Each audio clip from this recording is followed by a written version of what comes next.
Hi, everybody. I'm Tracy Ochester, and I'm the Heart Mind Coordinator for the Midwest Alliance for Mindfulness.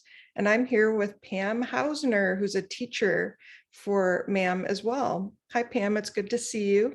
Hi, it's great to be here. Thank you. Thanks so much for being a part of the Joy of Mindfulness Summit. In fact, it was your brilliant idea. And I'm so glad that you had that idea. And I'm so glad that you're going to be offering a practice for our participants. Can you tell us a little bit about what you do, who you are, and how you started to practice mindfulness? Sure. I'm a certified mindfulness meditation teacher and a mentor, and I often use creative and visual journal experiences and practices to help people with awareness and insight and connection to their true selves. I'm a part of, as you said, the Midwest Alliance for Mindfulness. I'm so happy to be a part of that, and the Resilient Activists. That's a community that provides support for environmentalists and people concerned about climate change. I also teach independently online and through local studios like Scraps KC. And I'm a part of Northland Meditation Friends. It's a mindfulness group that meets in the Kansas City Northland community. You asked about how I found mindfulness. I was going through a lot of changes in my life, and I needed to find something to help me navigate those changes that would be grounding, stable, and honest, without really requiring me to believe in something I couldn't see. It's just where I was at the time. And I'd heard about mindfulness meditation. My pathway to just about everything is through books. So I just started reading books and listening to podcasts and following along with YouTube guided meditations. So I was thrilled to discover the MAM community for sure. Thanks, Pam. Yeah, that journey sounds familiar. How many books and videos that we try before we finally run into a community and find teachers that can help us in our journey. Well, I'm glad you found us. And I'm just wondering, since this summit is all about joy and how mindfulness can help us create additional opportunities to experience joy. I'm just wondering what you think about joy. Like, what does it mean to you?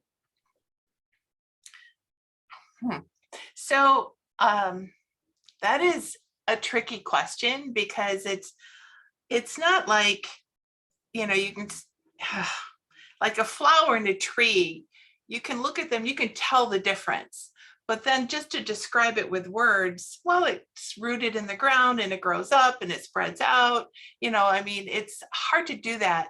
And I feel like joy's a bit the same way. If I try to define it, it's difficult.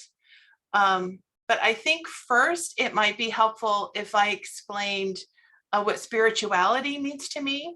For me, spirituality is about connection. It's something that shows up for me when I am connecting with myself. I can feel it then. I can feel it in connection with other people. There are those precious moments when there's just something very alive that's happening between people. And it could be one other person, it could be several people, but you know that the room is charged with something and there's something bigger, right, going on. So for me, that's what spirituality is. So joy has a lot of expressions. It can be bubbly and exuberant. It can be quiet and a deep satisfaction. But ultimately for me, it's an abiding expression that's a natural result of a spiritual connection to something that's bigger than my sense of small self. And it can transcend the challenges of meeting difficulties in the present moment. So I think resources for joy can change just as our beliefs and understandings change. So resources for that joy might shift a little bit, and as our wisdom grows. I don't see joy as passive. I it can be something that happens and then brings me joy like that. But I also feel, certainly for my life, that joy has been a choice. And it's been, for me, an essential part of resilience. There have been a number of difficulties that we're enduring for me. And so I had to dig deeper to find something to support me through that. And that's why, for me, it's connected to resilience. Because even in difficulty, we can have joy. In the difficulty, we can know that's transient. It's going to shift and change and be done, but joy can still hold and sustain us. So it's kind of a long answer, but I think joy is a big deal. So Yeah, it's a big subject, isn't it? And there yeah. are so many different ways to look at joy. I'm wondering if you would mind sharing with folks a little bit about the practice that you're going to offer, how it might be connected with joy, and just any kind of wishes or intentions you might have for the folks who might be enjoying your practice. Mhm. Well, I really believe that when, again, it's about connection. So when we connect to nature and allow nature to teach us, we make space for joy. And because nature inherently sparks awe and wonder. And I love how the messaging for the Joy of Mindfulness Summit includes awe and wonder. I think those are like the legs that hold up joy.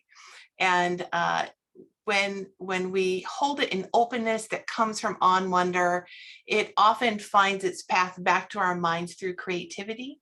So it's a creative practice that will hopefully connect people to the joy that's inherent in them. Thanks, Pam.